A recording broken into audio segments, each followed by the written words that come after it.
Pergunta 697. Está na lei da natureza ou somente na lei humana a indissolubilidade absoluta do casamento? O que ele quer dizer com isso? Seria somente da lei humana ser impossível anular o casamento? Ou isso também está na lei da natureza? A lei da natureza diz que não é possível anular o casamento.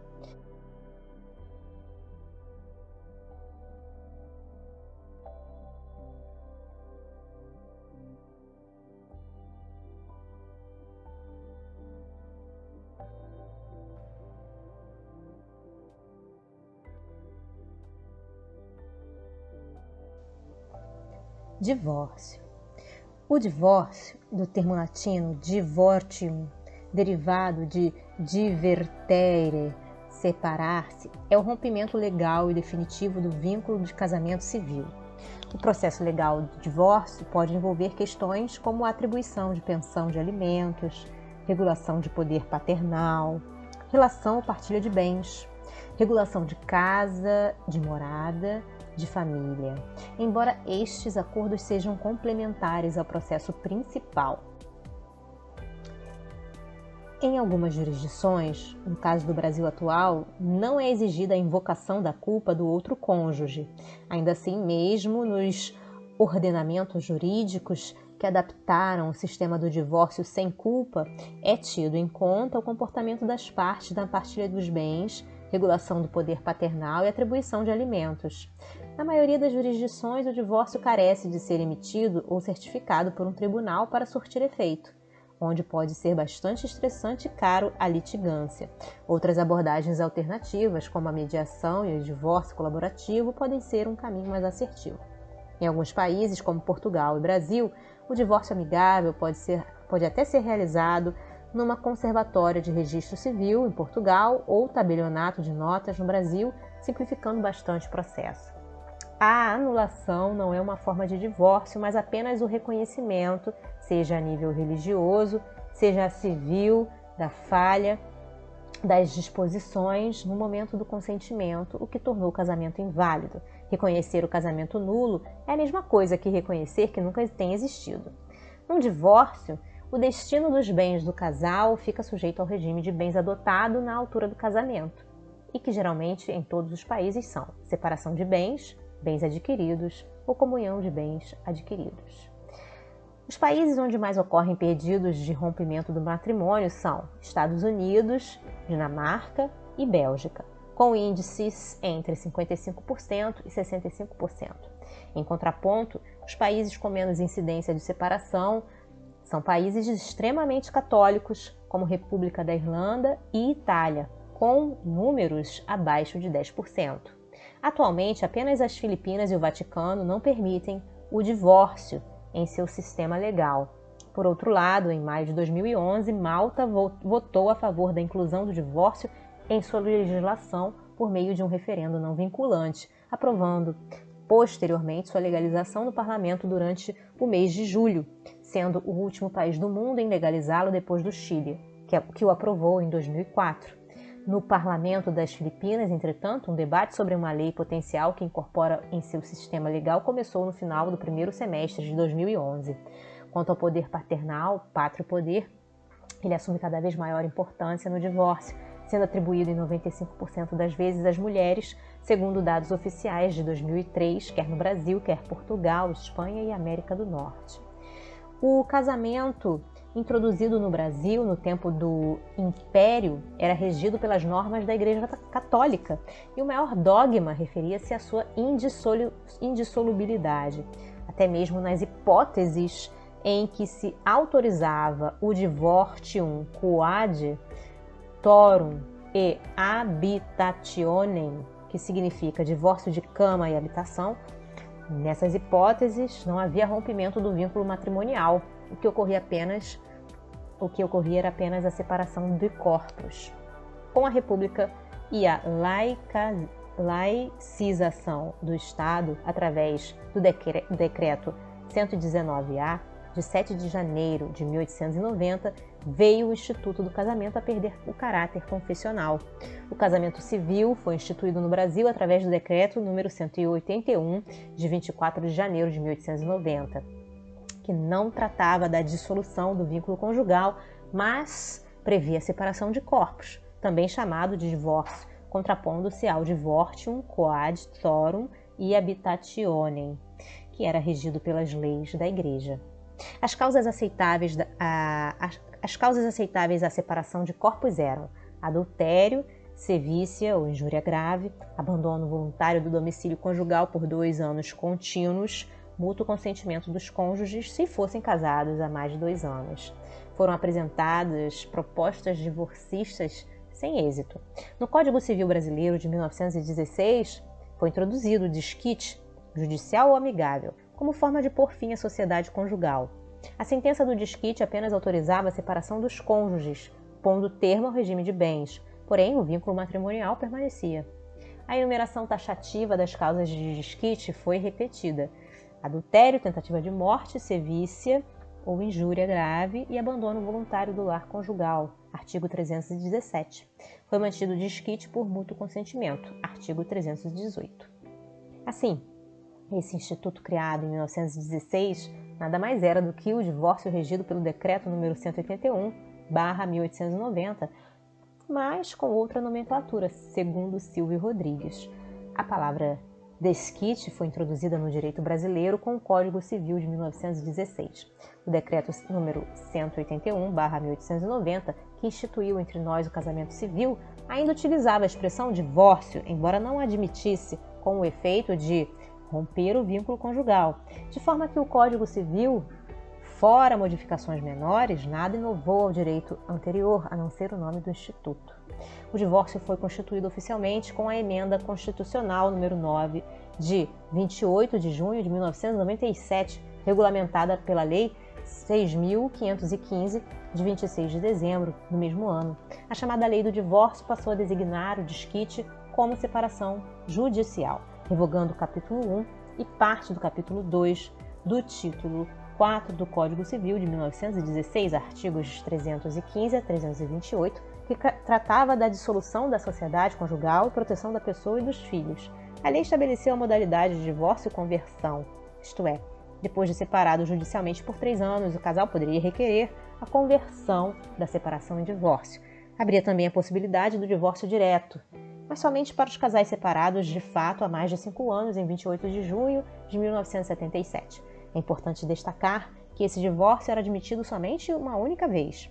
A Constituição Federal de 1988, no seu artigo 226, parágrafo 6º, alterou profundamente o divórcio, reduziu o prazo para a conversão de 3 anos para 1 ano. Admitiu o divórcio direto e em qualquer época e não somente para separações do fato anteriores a EC número 9/77. Reduziu de 5 para 2 anos o prazo de separação de fato e não colocou limites ao número de divórcios, que era limitado pelo artigo 38 da Lei 6.515/77. Há apenas uma vez, artigo 226, parágrafo 6º. O casamento civil pode ser dissolvido pelo divórcio após prévia separação judicial por mais de 1 ano nos casos expressos em lei ou comprovada a separação de fato por mais de 2 anos. Com a Lei 11.441, de 4 de janeiro de 2007, divórcio e separação consensuais podem ser requeridos por via administrativa, ou seja, não é necessário ingressar com ação judicial para o efeito, bastando comparecer a um tabelionato de notas e apresentar o pedido. Tal facilidade só é possível quando o casal não tiver filhos menores de idade ou incapazes. A Emenda Constitucional número 66/2010 trouxe significativas mudanças ao 6º parágrafo do artigo 226 da Constituição Brasileira. Segundo a regra anterior, o divórcio só poderia ocorrer quando o casal já estivesse separado judicialmente por mais de 1 ano ou separado de fato por mais de 2 anos. Com a ementa, o único fator imprescindível é a vontade exclusiva de um ou de ambos os cônjuges. Um estudo do Banco Interamericano de Desenvolvimento associou a expansão do consumo de telenovelas a um aumento no número de divórcios no Brasil. O divórcio foi legalizado em 1910 em Portugal. menos de um mês após a proclamação da República. Com o decreto de 3 de novembro daquele ano, marido e mulher terão, desde então, o mesmo tratamento legal, quanto aos motivos de divórcio e aos direitos sobre os filhos. A esposa deixa de ter o dever de obedecer ao marido. O adultério é crime, mas não se distingue o cometido pela mulher ou pelo homem. Em 1911, o número de divorciados era de 2.685. Contudo, a concordata assinada com o Vaticano em 1940 retira dos que se casem na Igreja Católica o direito de se divorciar, restrição que seria revogada em 1975. Atualmente, a lei prevê duas modalidades de divórcio em Portugal: o divórcio por mútuo consentimento e o divórcio sem consentimento do outro cônjuge, divórcio litigioso. No primeiro caso, a competência para decretar o divórcio cabe, em princípio, às conservatórias do Registro Civil. E, conjuntamente com o divórcio, são reguladas as questões conexas, como sejam o exercício das responsabilidades parentais relativamente aos filhos menores, a atribuição da casa de morada de família, a fixação de uma pensão de alimentos para o cônjuge que deles careça e poderá também ser efetuada a partilha dos bens comuns. No caso do divórcio litigioso, a competência para o decretamento é dos tribunais e exige-se que o pedido de divórcio tenha um dos seguintes fundamentos: a separação de facto por um ano consecutivo ou a alteração das faculdades mentais do outro cônjuge, a ausência, sem que do ausente haja notícias, por tempo não inferior a um ano, quaisquer outros fatos que, independentemente da culpa dos cônjuges, mostrem a ruptura definitiva do casamento. No que respeita aos custos do processo, o divórcio por mútuo consentimento realizado numa conservatória do Registro Civil paga de emolumentos 625 euros ou 200 euros, consoante haja ou não partilha de bens. Já nos casos da ação judicial de divórcio litigioso, o valor mínimo da taxa de justiça a pagar é de 306 euros por cada parte. Este pagamento só será devido, porém, após a sentença. Em 2016, houve em Portugal 22.649 divórcios, menos 1.037 face ao ano anterior e menos 4.411 relativamente a 2011. Nos divórcios históricos, nós temos o Príncipe Charles e a Lady Diana, né? Os valores do custo do divórcio foram de 28 mil milhões. Donald Trump e Ivana Trump, 50 milhões de dólares. Kenny Rogers e Marianne, 600 milhões de dólares. Kevin Costner e Cindy, 80 milhões de dólares. Júlio Bozano e Iva, 100 milhões de dólares. Steven Spielberg e Amy Irving, 89,97 milhões. Na visão religiosa, cada religião tem sua própria maneira de encarar o divórcio. Para o catolicismo, este não é possível, uma vez que na Bíblia encontra-se a frase Quod ergo Deus coniunxit, homo ne separet. Marcos capítulo 10, versículo de 2 a 16. No judaísmo, por sua vez, é apenas possível o divórcio por parte do homem, apoiando-se na Torá.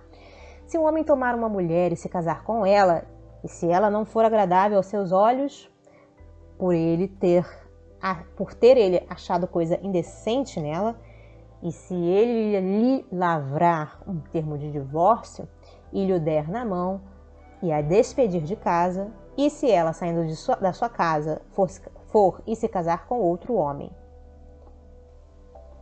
O islamismo reconhece, tecnicamente, o direito de ambos os parceiros de pedirem o divórcio, embora para a mulher o processo seja consideravelmente mais complicado.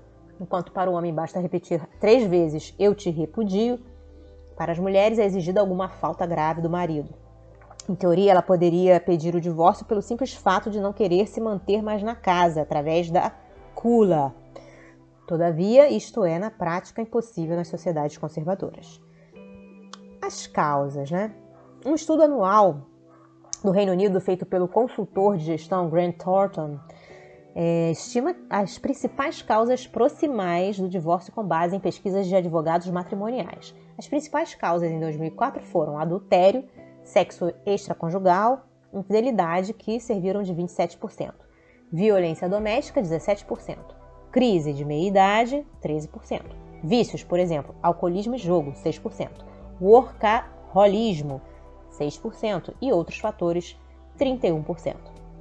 As consequências. As consequências de uma vida conjugal arruinada vão desde o nível físico até o setor emocional, não somente do casal, mas também dos que o cercam. O casamento está estatisticamente relacionado a um ganho de peso.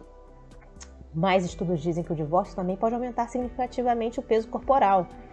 Um estudo realizado em Chicago e contando a participação de 80.652 pessoas com idades entre 51 e 61 anos, também detectou que os divorciados têm 20% a mais de chances de desenvolver doenças crônicas como câncer do que aqueles que nunca se casaram. Se o casal sofre psicologicamente e fisicamente, os filhos também não ficam ilesos. Portanto, consequências para as crianças existem mais ou menos de acordo com vários fatores, incluindo a própria resolução favorável da separação para os pais, a idade das crianças e o seu grau de desenvolvimento. Poucas crianças demonstram se sentirem aliviadas com a decisão do divórcio. Na idade de 8 a 12 anos, em geral, a criança reage com raiva franca de um ou de ambos os pais por terem causado a separação. Por vezes demonstram ansiedade, solidão e sentimentos de humilhação por sua própria impotência diante do ocorrido. O desempenho escolar e o relacionamento com colegas podem ter prejuízo nesta fase. Já os adolescentes sofrem com o divórcio muitas vezes com depressão, raiva intensa ou com comportamentos rebeldes e desorganizados. Divórcio no mundo. Na República das Maldivas, registram-se mais de 10,97 divórcios por ano por cada 1.000 habitantes, sendo o valor mais alto do mundo.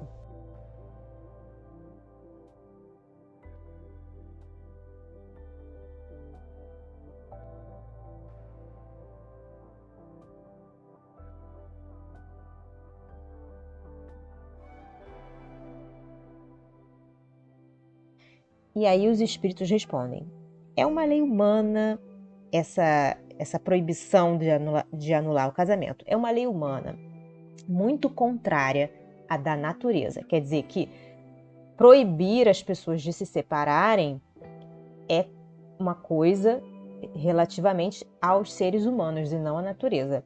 Mas os homens podem modificar suas leis. Só as da natureza são imutáveis. Então, num momento, uma lei que é proibida pode ser depois modificada e permitida. Entretanto, as leis naturais, elas são definitivas, elas não mudam, ok?